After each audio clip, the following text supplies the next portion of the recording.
nagising ako ng maaga kasi maaga ako natulog. Sunod na every 4 hours kinukunan kami ng BP temperature. Ayan, pero hindi talaga ako pwedeng maoperahan kasi baka madala pa daw naman sa gamot. So pero po yung babayaran sa hospital is sa 3 days to 4 days nako, going to 300,000 Philippine money. Hirap pala guys. Pag wala kang insurance, ang laki ng babayaran dito. Mapupug ka siguro sa utang.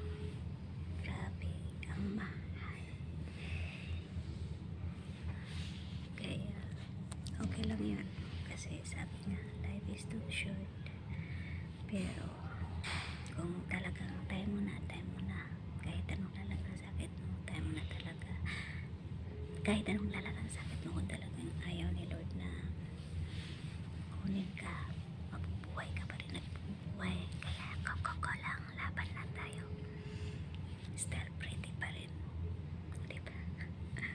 Hindi ako nakasukulay, wala din akong buwan dito para akong prinsesa na upo lang ng upo, antay na nag-check sa'yo, tanongin sa'yo, you have been, isasabihin mo na lang wala para makalabas.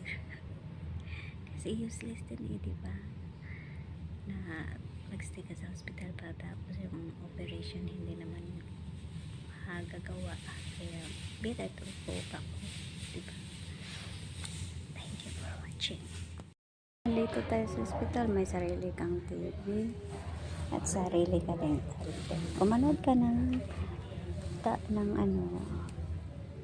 may sarili silang headphone dito.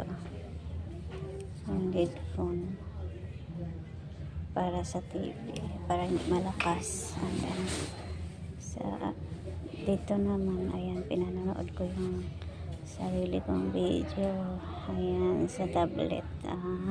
Ganun pala yung hospital, pero malaki lang yung babayaran mo. Pagod pag nasa hospital, okay. Pagod pag sa hospital, kaya laban ng si Joy, okay din ang lahat. So may kanya-kanya kayo. Ayun, wala akong pagkain dito. Yung pagkain ko na lang yung sa hospital. Kaya ayan, ayaw ko nang bumalik.